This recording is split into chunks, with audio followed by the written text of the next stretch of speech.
नमस्कार दोस्तों, मैं मान्या अरोड़ा। स्वागत है आपका ट्रिगर न्यूज़ में। तो आज बसंत पंचमी है और बसंत पंचमी एक ऐसा त्योहार है कि वसंत ऋतु के आगमन के लिए प्रारंभिक त्योहारों को चिन्हित करता है। बसंत पंचमी को श्री पंचमी और सरस्वती पूजा के नाम से भी जाना जाता है। बसंत पंचमी का त्योहार भारतीय देवी सरस्वती माँ से जुड़ा हुआ है। सरस्वती माँ को विद्या की देवी माना जाता है और कहा जाता है कि सरस्वती की पूजा और आराधना करने से विद्या के क्षेत्र में सफलता मिलती है। भारतीय मान्यताओं के अनुसार बसंत पंचमी के दिन से ही भयंकर सर्दियां कम होने लगती हैं और पढ़ने के लिए अनुकूल वातावरण बनना प्रारंभ हो जाता है। बसंत ऋतु को भारत में पाई जाने वाली 6 ऋतुओं में से सबसे श्रेष्ठ माना जाता है, क्योंकि वसंत ऋतु के आते ही प्रकृति में एक नई सी उमंग आने लगती है, जिसके आने से इंसान ही नहीं बल्कि पशु पक्षी भी एक अलग ही उल्लास में रंग जाते हैं।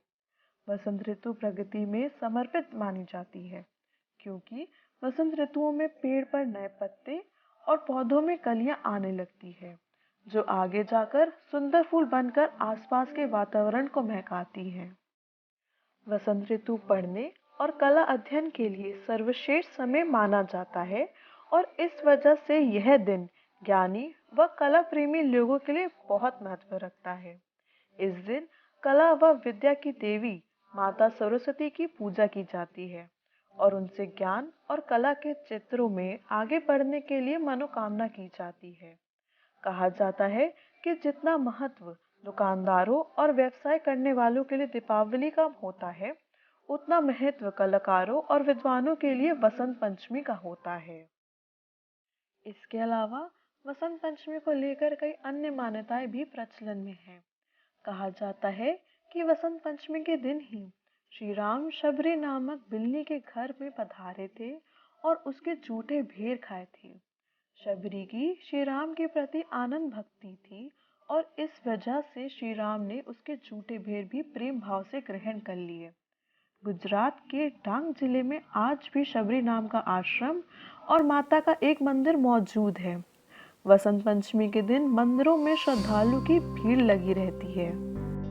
चौहानों में भी बसंत पंचमी को लेकर काफी लोकप्रिय मान्यता प्रचलित है।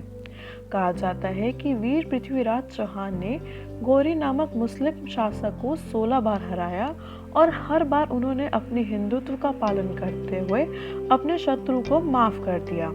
लेकिन 17वीं बार में मुस्लिम शासक गौरी ने पृथ्वीराज को हराया और उन्हें गिरफ्तार कर लिया।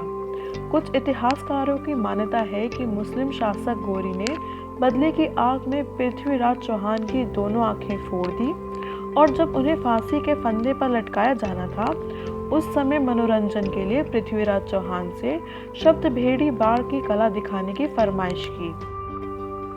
पृथ्वीराज चौहान ने अपने साथी चंद बरदाई की मदद से अपनी शब्द भेदी बाढ़ से ही गौरी को मार दिया और यह दिन बसंत पंचमी का ही दिन था।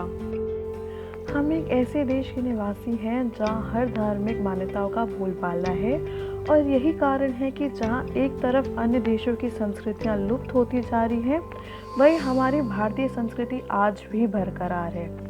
ऐसे कई भारतीय त्योहार हैं जिनके बारे में लोगों को पूर्ण जानकारी नहीं है और हमारा यह कर्तव्य बनता है कि हम इस संस्कृति को आगे बढ़ाएं। धन्यवाद।